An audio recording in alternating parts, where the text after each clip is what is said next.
Olá, meus amigos. Olá, olá, como vocês estão? Cá estamos nós para gravar, para estar com vocês mais uma vez. Sejam todos muito bem-vindos.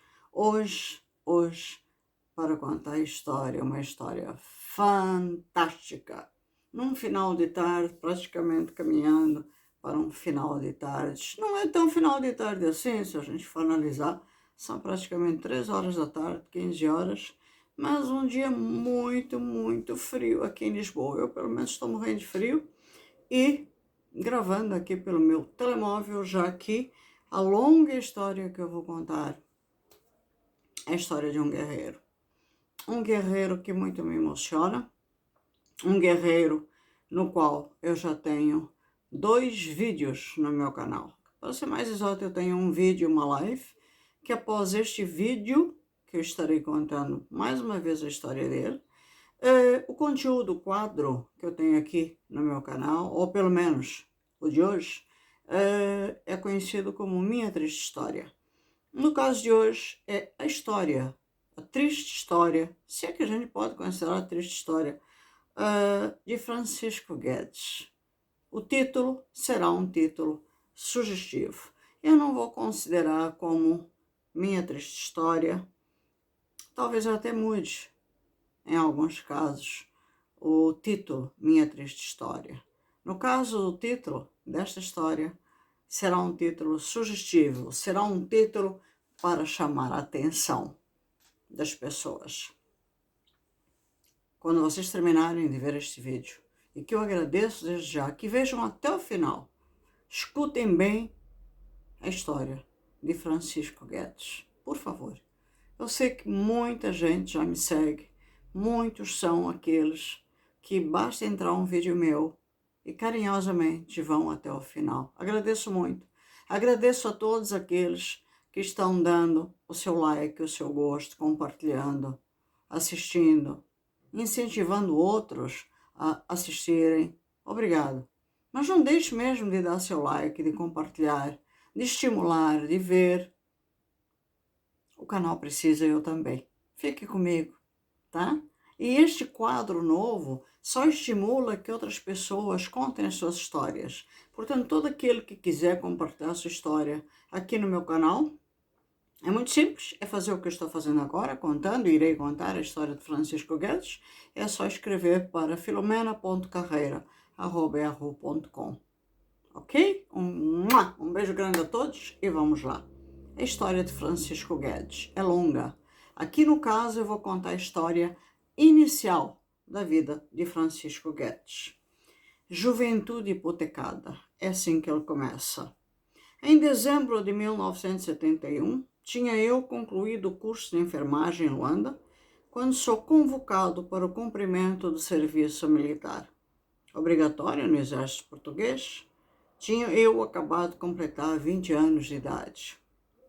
Apresentei-me no regimento de infantaria acho que seja R521, na cidade de Nova Lisboa, hoje, minha cidade natal, por sinal, Ojoambo, no dia 20 de janeiro de 1972, onde fiz a recruta militar durante 3 meses.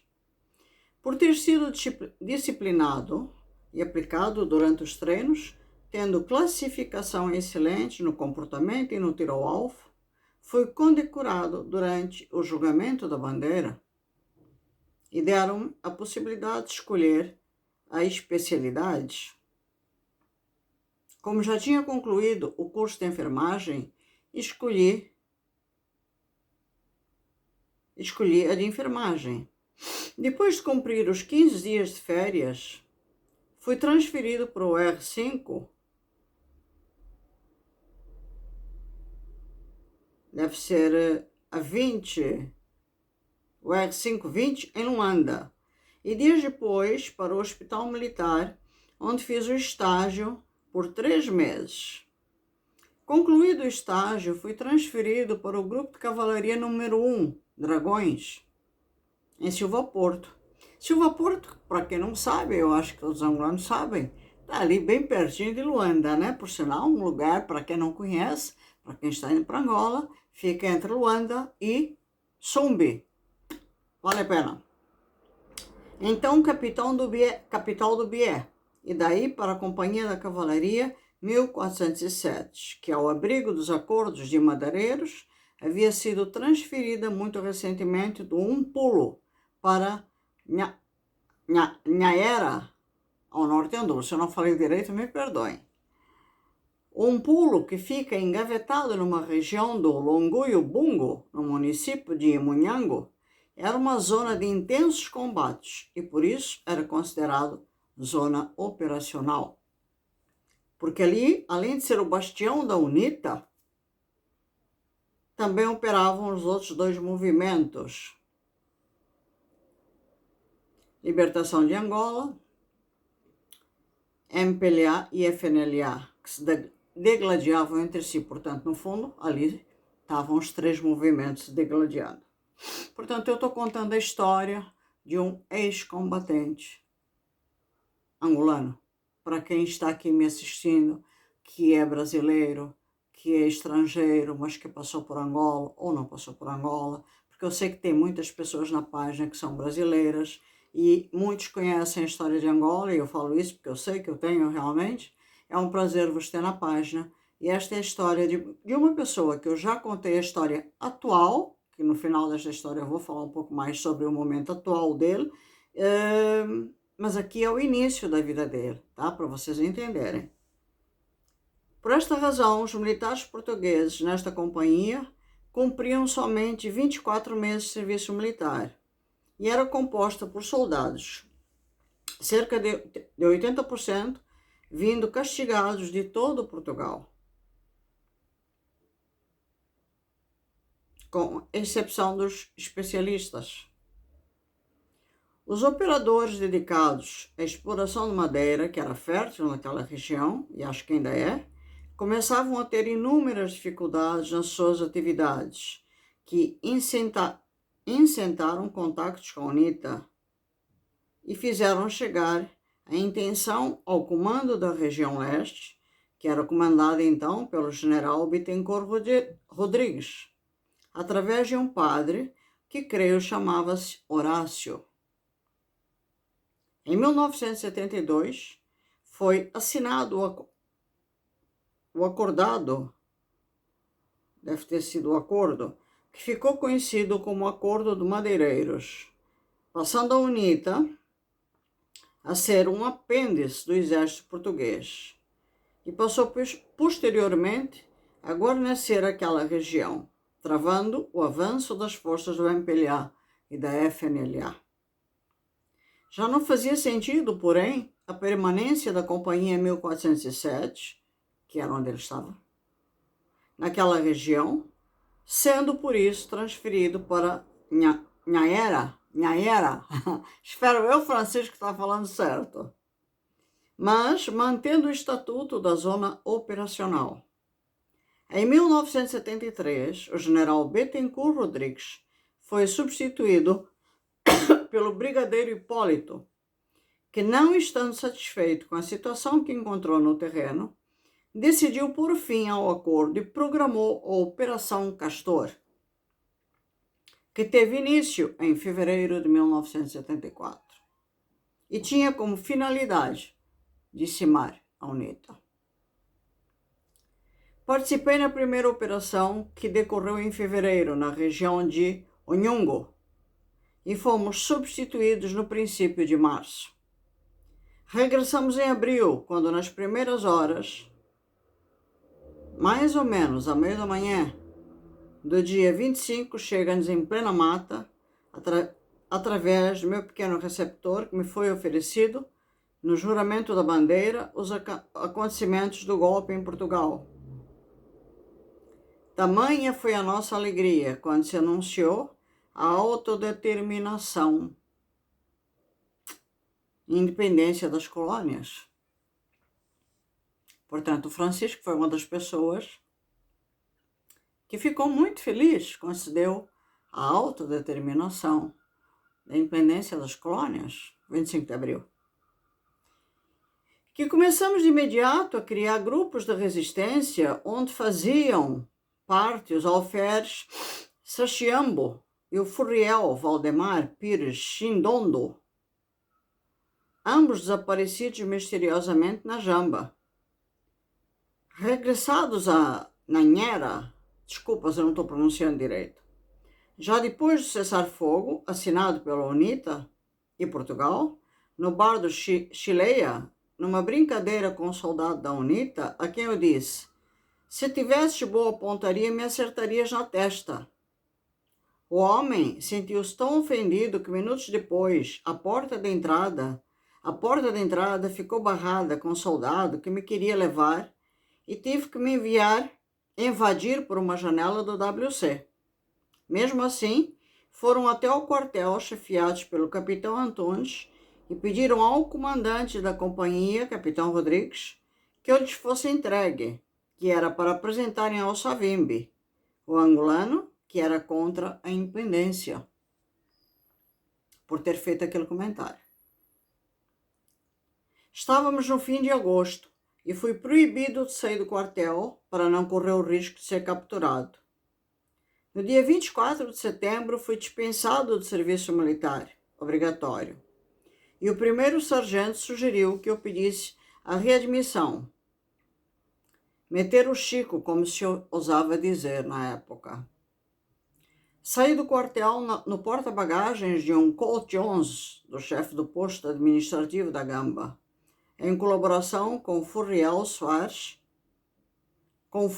João Soares Bartolomeu, que me levaram até uma vila onde a minha namorada era professora. Saiu escondido ele. Dias depois, em coordenação com o cobrador da autoaviação do Dande, recolheram ao meio do percurso e seguimos em direção a Malange. Na Calucinga, que era paragem obrigatória para o almoço, nem me atrevi a descer da viatura, porque o cerco estava montado. Até aquela localidade onde fui enfermeiro no destacamento militar durante um pouco mais de um ano, tendo saído para Nhaera devido à programação da Operação Castor. Cheguei finalmente a Malange e, como haviam acabado de criar as FAPLA em agosto, alistei-me voluntariamente em outubro de 1974. Bom, este é o primeiro e-mail, então agora vamos ao segundo, porque são 13 e-mails grandes.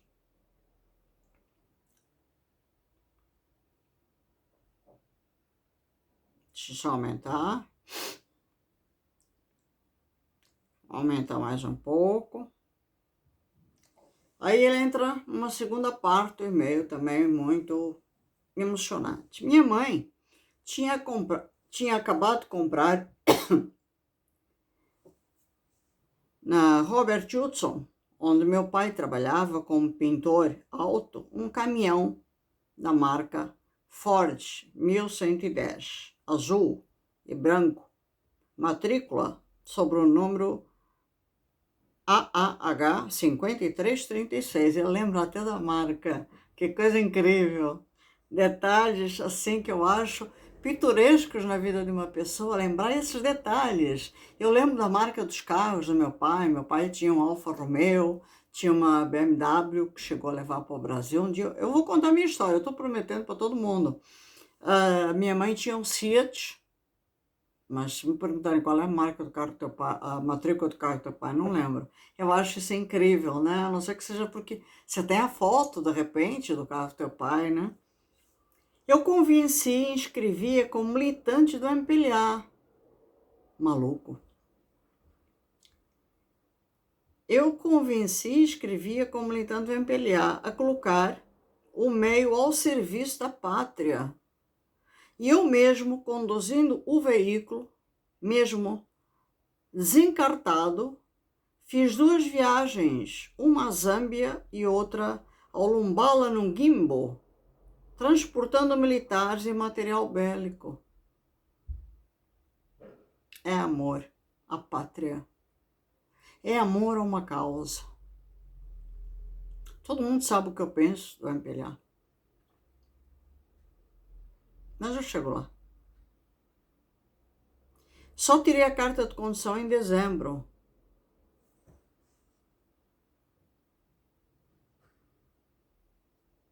Respondendo a uma chamada para a reestruturação do Hospital Militar, isso em maio de 75, entreguei a viatura ao meu irmão, a seguir a mim, que deu continuidade ao serviço. Vim para Luanda e fui colocado na psiquiatria. Houve necessidade de se transferir esta unidade do Hospital Central para uma unidade... esta unidade do Hospital Central para um edifício no Miramar, por trás da atual Embaixada dos Estados Unidos, que passou a chamar-se Clínica de Repouso Miramar, Psiquiatria Militar, que eu sou membro fundador.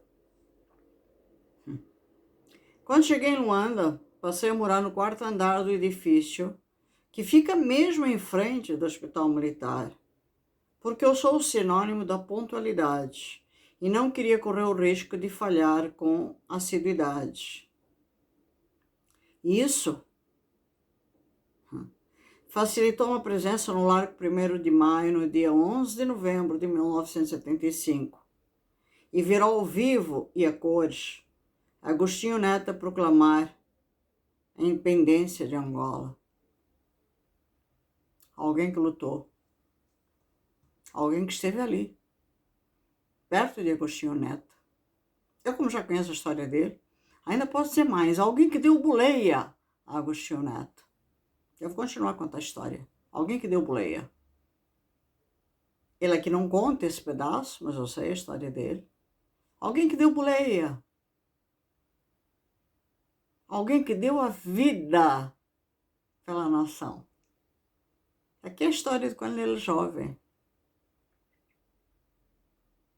Depois que passei para o Miramar, fui morar no quarto andar em um prédio na Paiva. Depois que passei para o Miramar, fui morar no quarto andar de um prédio na Paiva Coceiro, hoje Cônego Manuel das Neves. Quando, nos dois casos, eu poderia morar no Alvalade ou no Miramar, onde os proprietários tinham abandonado as residências completamente abertas, as viaturas com as respectivas chaves de ignição, e foram para outras paragens, mas aquela euforia de um jovem revolucionário com 22 anos de idade não aceitaria viver numa casa onde morou um colono. Este é um lado que eu não gosto. Me desculpa, meu amigo. Eu, quando fui diretora do Hotel Porto Sol, acho que todo mundo sabe onde é o Hotel Porto Sol, Zeca de Oliveira, por sinal. Escutei isso, Zeca de Oliveira, que se apoderou de um carro de um branco, não pela cor, mas falou exatamente isso. Porque ele não tinha carro, no tempo dele não existia nem essa possibilidade de ele vir a ter um carro. Mas a guerra começou, as casas dos brancos começaram a ficar lá meio que abandonadas. Isso, quando não lhes davam os carros, eles encostavam uma arma na cabeça de um branco e diziam: sai do carro. Aqueles que ainda estavam na terra, e esse lado eu não gosto. Porque os brancos que estavam em Angola e os colonos que estavam em Angola não roubaram os bens que tinham, né? Esse lado é o lado que eu não gosto. Da história dos colonos, como muitos dizem, nem da história de muitos que acham que todos eram colonos. Eu sou a prova viva, e tu sabes disso, meu amigo. A quem eu estou contando a história com tanto orgulho, a tua história com tanto orgulho, porque eu sou uma angolana com 3 gerações angolanas. E eu fui confundida com os colonos. O meu pai, angolano, do Ambo, onde tu estiveste, onde tu treinaste, era angolano. A minha mãe, do Lubito, era angolana. A minha avó, do Ambo, era angolana. No entanto, na época da guerra, todos fomos chamados de colonos. Mas mesmo assim, nós realmente fomos colonizados pelos portugueses. E se Angola existiu, e se Angola deu toda a infraestrutura ao país que é Angola até hoje, foi graças aos colonos. Tivemos muitas coisas ruins? Sim, senhora. Não vou dizer que não.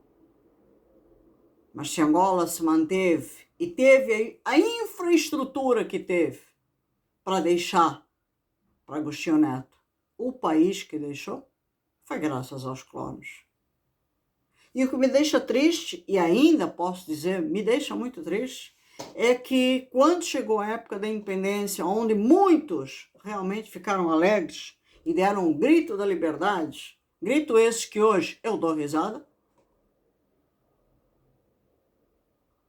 é que quando os colonos, e aí eu me refiro aos colonos, mas nós angolanos também sofremos na pele a mesma coisa, tiveram que abandonar suas casas.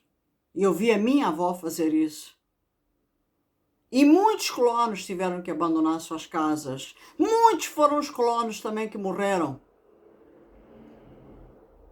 E muitos, sim, largaram seus automóveis no meio das ruas com a chave em ignição.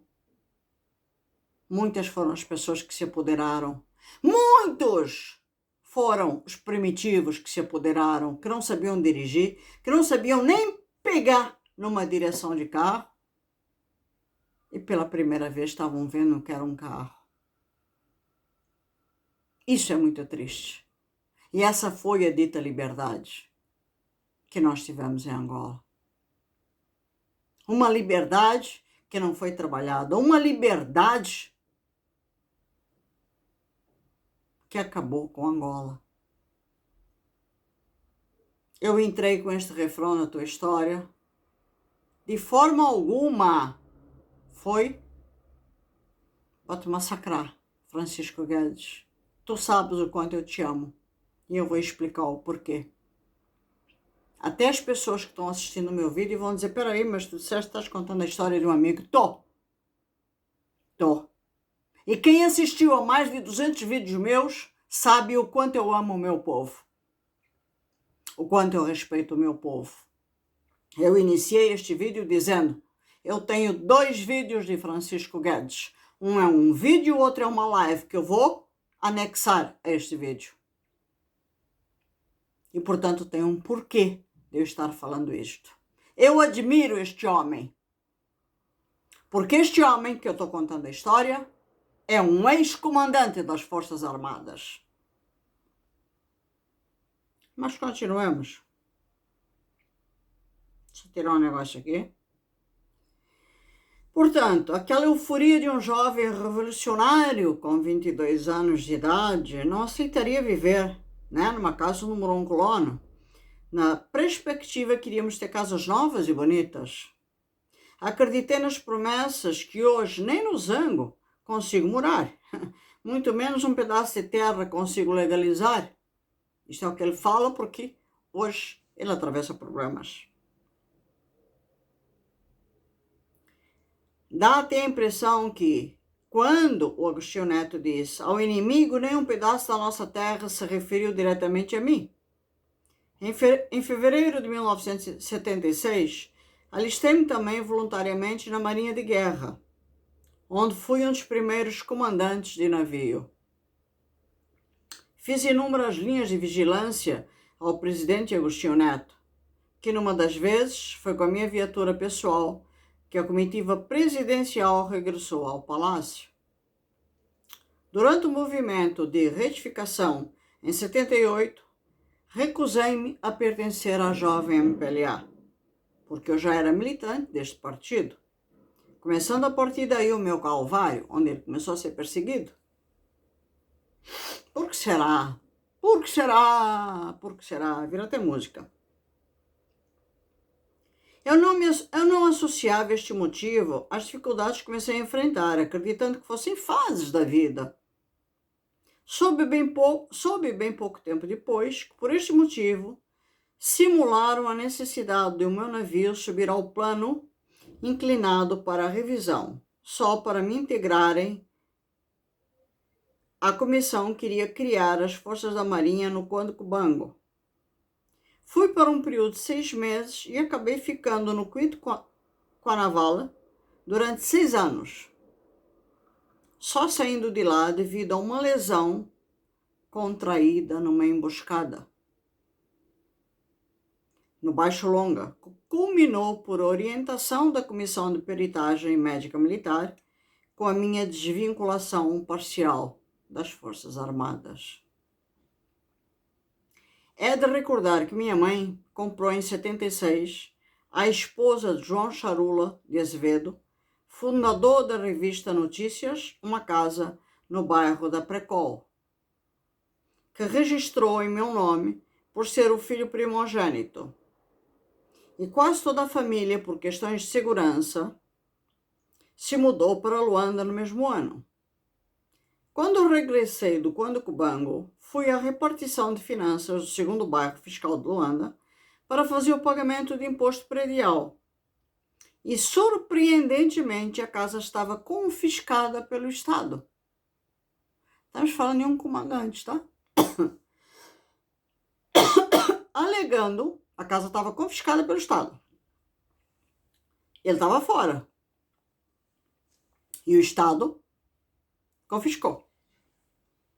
Aí, alegaram a ausência da pessoa, Francisco Guedes, ex-comandante no caso, que ele estaria por mais de 45 dias fora do país, sem motivo justificado. Pedi à Marinha de Guerra para me passar uma justificativa a alegar a minha estadia na frente de combate, mas a resposta que me foi dada é que o arquivo da Marinha havia desaparecido. Pode? Pode? O que mais? Comecei a partir daqui a compreender que as matreirices deste governo, Como foi possível, se com exceção da minha filha primogênita, que nasceu em 1970, os restantes nasceram em 77 e 1997? Foram feitos fisicamente e não por... Aí ele brinca aqui. Foram feitos fisicamente e não por Wi-Fi. Foi necessária a intervenção de Virgílio Fontes Pereira, na altura ministro do Urbanismo e Habitação, para o desconfisco. Em janeiro de 1981, estava eu no Cuito com a Navala, em pleno teatro de guerra, quando morre o meu pai aos 61 anos de idade.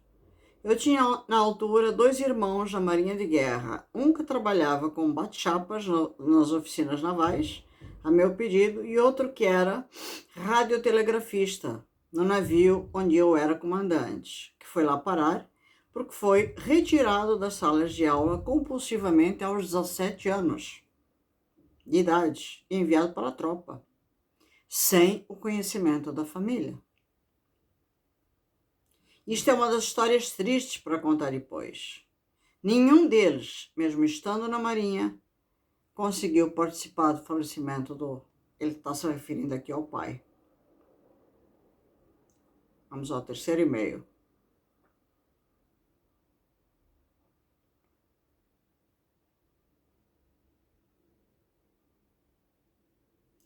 Portanto, este homem tem muita história para contar. Foi um amigo de infância. Isto se relatando à morte do pai dele.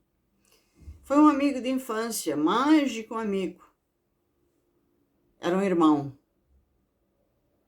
O João Gonçalves de Azevedo Gaspar, também conhecido por Rititi, falecido ingloriamente, que na altura era comandante de uma aeronave Antonov 26, que estava estacionado em Mangue, em prontidão, não sei com que autorização, foi apanhar-me no Cuito com a Naval e transportou-me para Luanda, mas infelizmente, fruto do cumprimento do dever, não fui a tempo de estar presente nas exéquias do meu pai. E vem esta gente dizer que eu estava ausente do país por mais de 45 dias, sem motivo justificado. Daí para frente a história é outra. Hoje, com 71 anos de idade, me pergunto, de que serviu ter lutado por este país? Tudo que eu tinha, o governo de Angola me tirou. Só me restou a vida, que também aos poucos me vão tirando. A questão de 2 anos atrás, o Francisco Guedes descobriu um problema nas pernas, e é o que está nos 2 vídeos, ou num vídeo e numa live, onde ele aparece falando, obviamente. Ele ficou amputado há 6 meses, não, menos de 6 meses da perna esquerda, e há bem menos de 6 meses da perna direita.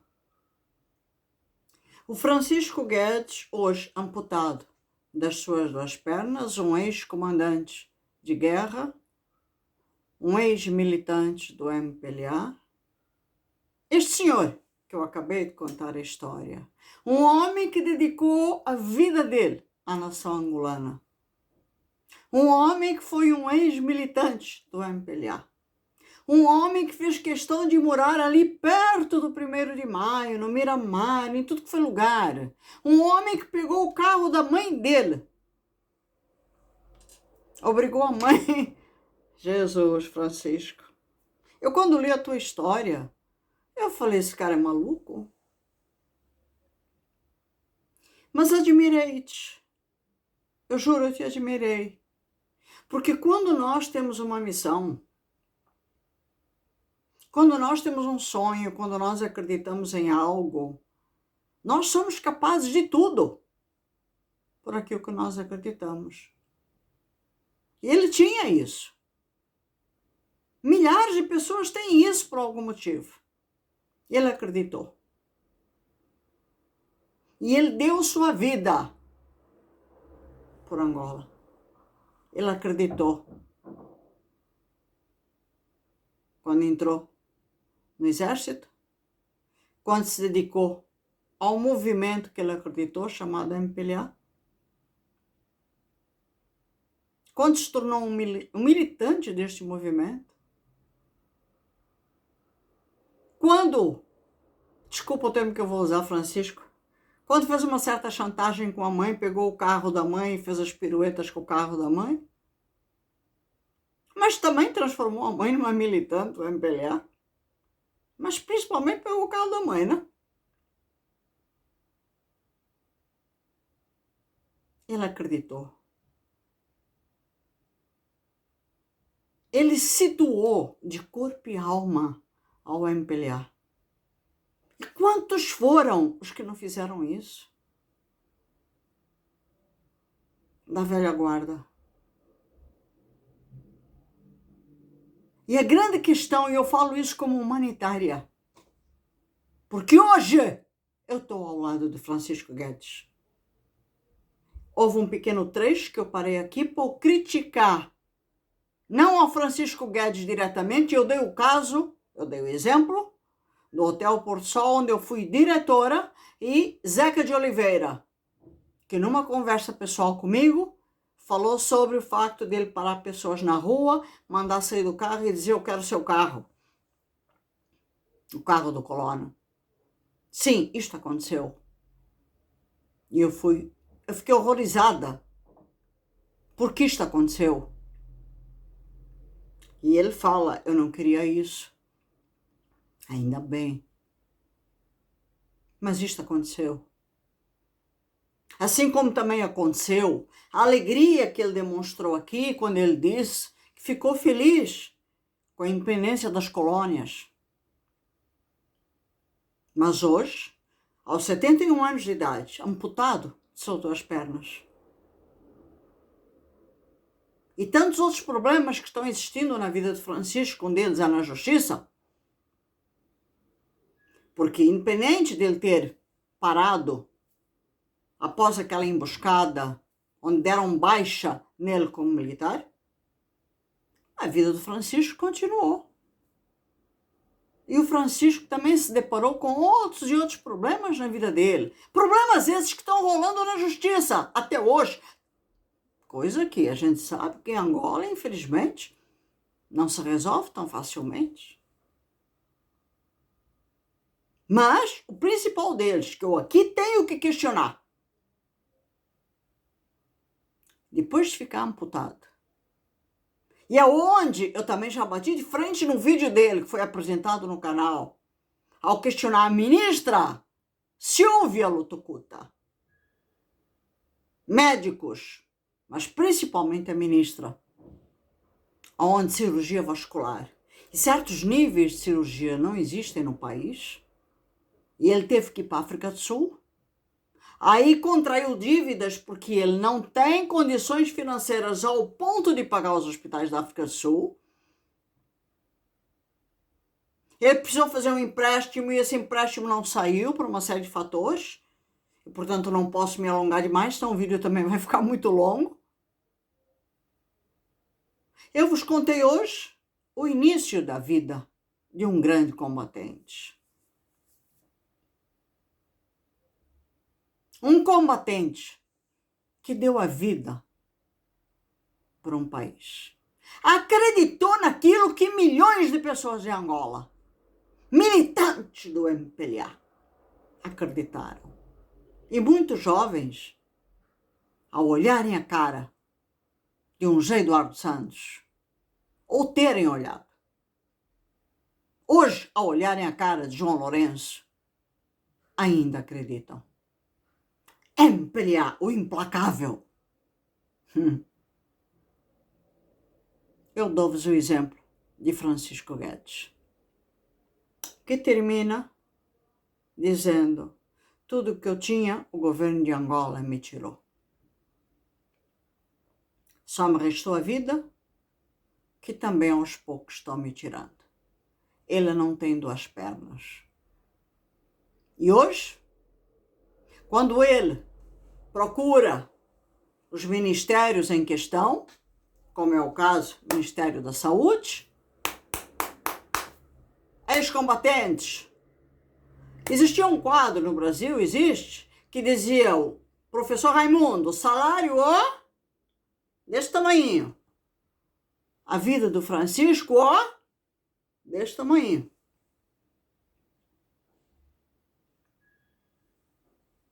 Amizade, desse tamanho. Tá tudo na vida do Francisco desse tamanho. A única coisa que eu posso dizer para o Francisco é que da minha parte é deste tamanho, Francisco. Tu podes ter sido um ex-combatente. Tu podes ter sido do MPLA, tu podes ter acreditado no que acreditaste. A melhor coisa, a maior coisa, é quando nós lutamos por uma causa, mas sabemos reconhecer o nosso erro. E tu acordaste. Tu acordaste. Não foi porque te tiraram as pernas. Antes disso, tu já tinhas acordado. Infelizmente, perdeste tuas pernas. Mas Deus é Pai. E tu chegarás ainda a ter a oportunidade, se Deus quiser, de vir a ter novas pernas. Estamos juntos? Se Deus quiser, e nós juntos vamos chegar lá. E as novas pernas, vão ser de primeiro mundo, vão ser de titânio, vão ser maravilhosas. E tu, Cota, que ainda estás enxutão, vais ficar muito bem. Acredita que apesar de estares num país, meu país, teu país, que não é fácil ter amigos, e a cada dia parece estar pior, tens uma história de vida fantástica, e eu te agradeço por teres me deixado contar, que sirva de exemplo para muitos jovens que hoje possam estar no canal assistindo a tua história de vida, de que se o MPLA, que eu chamo hoje, na tua história de vida, o implacável, fosse exemplo para alguma coisa, nós não tínhamos um dos países mais miseráveis do mundo. Um beijo, meu amigo, meu irmão, meu querido, meu mano. Obrigada por teres confiado em mim, para eu contar a tua heróica história. Meu combatente, meu guerreiro, meu comandante. Beijo, és um exemplo para Angola. Deus te abençoe. Tô contigo nesta luta para tu voltares a ser o cara que sempre foste. Acredita em mim, acredita em ti acima de tudo.